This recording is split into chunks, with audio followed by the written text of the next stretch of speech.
বন্ধুরা, যদি আপনার গার্লফ্রেন্ড বা বয়ফ্রেন্ড বা আপনার কোন ফ্রেন্ড যে কাল পর্যন্ত আপনার সাথে ২-৪ ঘন্টা কথা বলত, আজ সে আপনাকে ইগনোর করছে, তাহলে আপনার কি করা উচিত?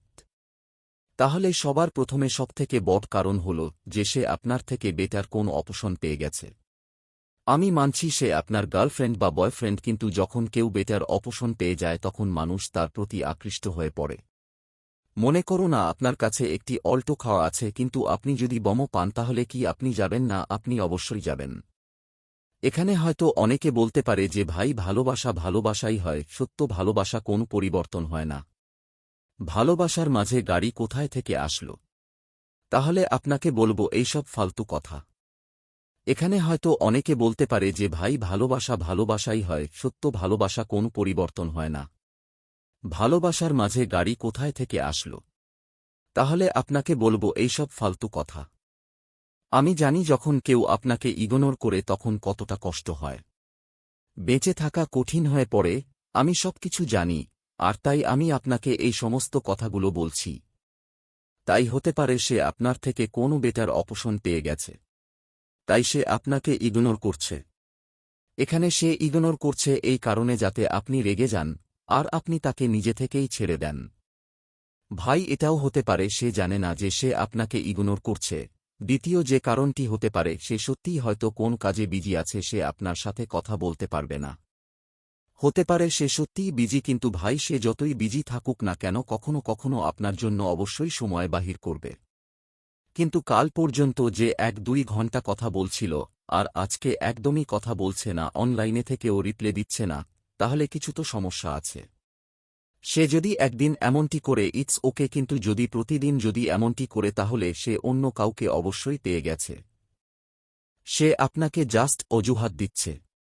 তৃতীয় কারণ হতে পারে সে আপনার উপর রাগ করেছে, আপনার কোন ব্যবহার হয়তো তার খারাপ লেগেছে। বা যদি সে আপনার কোনো ফ্রেন্ড হয় আর আপনি তাকে প্রপোজ করেছেন, যা তা ঠিক মনে হয়নি, তাই সে হয়তো আপনাকে ইগনোর করছে। বা অন্য আরও অনেক কারণ থাকতে পারে। কারণ সব মানুষ আলাদা, সম্পর্ক আলাদা, তবে এই সমস্ত সমস্যার একটি সমাধান আছে যা আপনি করতে পারেন। আর আমার মনে হয় না আপনার অন্য কিছু করার আছে। তো সমাধান দেবার আগে একটি কথা বলি, মনে করুন কেউ আপনাকে এসএমএস বা কল করছে আর আপনাকে রিকোয়েস্ট করছে কথা বলার জন্য। সে প্রচুর এসএমএস করছে, কলও দিচ্ছে। তাহলে আপনার কি খারাপ লাগবে সে এমন করায়? কখনই না, বরং আপনার ভালো লাগবে। যে সে আপনাকে কত ভালোবাসে তার কষ্ট দেখে আপনার ভালো লাগবে। এটাই হিউম্যান নেচার। এবার মনে করুন সে আপনাকে পরের দিন এসএমএস বা কল করা বন্ধ করে দিল, তখন আপনার কেমন লাগবে? আগের দিন তো আপনার ভালো লাগছিল, আর এখন আপনার মাথায় শুধু এটাই ঢুকবে, কেন আজ সে এসএমএস বা কল দিচ্ছে না?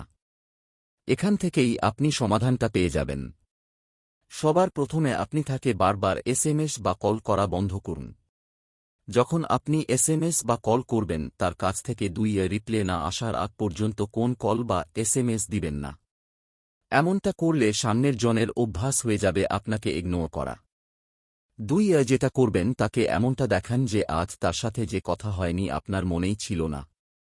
মনে করুন আপনি সকালে এসএমএস করলেন আর সে রাত্রে রিপ্লে দিচ্ছে, তখন তাকে বলুন যে আজ সারাদিন যে আমরা কথা বলিনি মনেই ছিল না, কারণ আমি আজ কাজের মধ্যে অনেক বিজি ছিলাম। ভুল করে এটা বলবেন না যে আপনি তার জন্য পাগল হয়ে যাচ্ছেন। ৩ আপনি দেখান যে আপনি অনেক হ্যাপি আছেন। সপ্তাহে এমন কোন স্ট্যাটাস দেন যা দেখে সে মনে করে আপনি হ্যাপি আছেন। ৪ হল ফাইনালি যখন সে কথা বলতে চাইবে বা এসএমএস করবে তখন বেশিক্ষণ তার সাথে কথা বলবেন না, কারণ সে মনে করবে সারাদিন যেহেতু কথা বলেননি, তাই আপনি কথা বলার জন্য পাগল হয়ে আছেন। কিন্তু যখন আপনি বেশি কথা না বলে রেখে দিবেন, তখন আপনার সব চিন্তা সামনের জনের মাথায় চলে যাবে, আর আগামী দিন থেকে সে আপনাকে আর ইগনোর করবে না। অনেকে আমার কথাগুলো মানবেন না, কিন্তু বন্ধু, আমার কথাগুলো একবার আত্মই করে তো দেখবেন।